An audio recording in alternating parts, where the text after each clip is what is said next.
Olá, boa noite, sejam bem-vindas e bem-vindos à quarta e última edição de hoje do CNN Mercado, com tudo que aconteceu na economia e na política e afeta a sua grana, os seus investimentos. A semana começou com um sopro de otimismo entre os investidores e analistas. Numa segunda-feira de poucos negócios, por causa do feriado, a discussão sobre a PEC da transição parece ter avançado algumas casas para o lado que o mercado financeiro prefere. O posicionamento do Centrão, que defende uma PEC com menos liberdade para gastar, deu gás aos negócios. Partidos como o PL e o PP defendem cifras menores que 100 bilhões de reais em 2023 em gastos.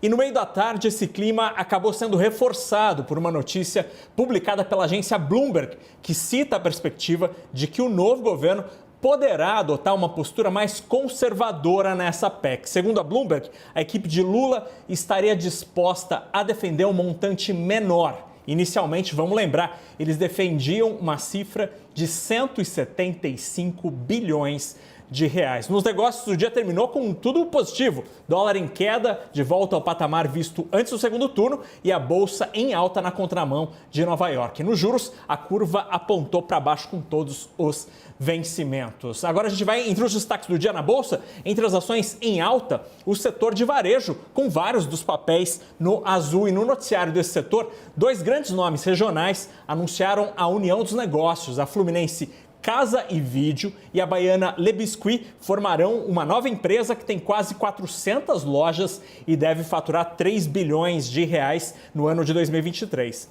Os analistas, acham que juntas essas duas empresas devem finalmente estrear na Bolsa de Valores, porque separadas, as duas empresas cogitaram o IPO na Bolsa Paulista entre os anos de 2020 e 2021, mas acabaram desistindo diante das condições do mercado. Na outra ponta do mercado, as ações da Embraer, que caíram mais de 6% depois da divulgação do balanço do terceiro trimestre. A fabricante de aviões teve um prejuízo de quase 94 milhões de reais entre julho e setembro. Esse prejuízo caiu quase 50%, mas o mercado não gostou dos números. A empresa teve problemas, por exemplo, na cadeia de fornecedores, nas peças, e espera melhora dos números a partir do ano que vem.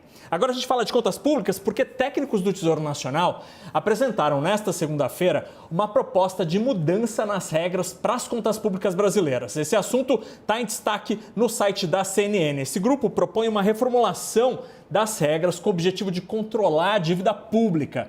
Vamos lembrar que o endividamento é o principal indicador acompanhado pelos economistas para entender se um país está bem ou mal nas contas públicas. Essa proposta cita que quanto menor for essa dívida, mais o governo federal vai poder gastar. E se acontecer o contrário, se a dívida crescer, o governo vai ter que cortar os gastos públicos. A principal regra atual é o teto de gastos, que limita os gastos, e não mira a dívida. O teto foi criado em 2017 e foi estourado seguidamente em 2020, 2021 e 2023 e 2022 e vai ser descumprido novamente em 2023. Mais cedo, o Banco Central divulgou o IBCBR de setembro, índice que mede a atividade econômica mês a mês. No terceiro trimestre, o índice mostrou uma alta de 1,36%, mas o dado mostrou estagnação em setembro com uma pequenininha alta de 0,05%. Quem analisa esse resultado é o nosso comentarista de economia, Alexandre Schwartzman.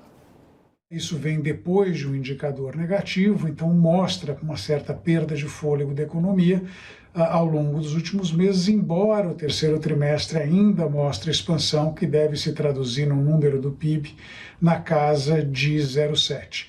Para o quarto trimestre, isso já aponta para um crescimento bastante baixo, então há sinais de fato de que a economia vem perdendo fôlego nessa segunda metade do ano.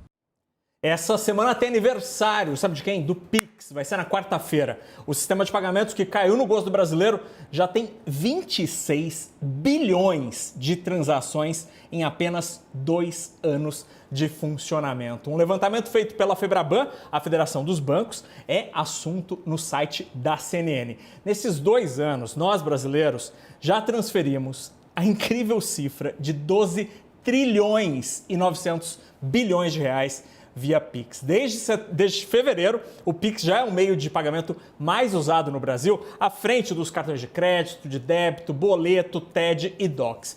Tanta popularidade assim, porém, trouxe um problema.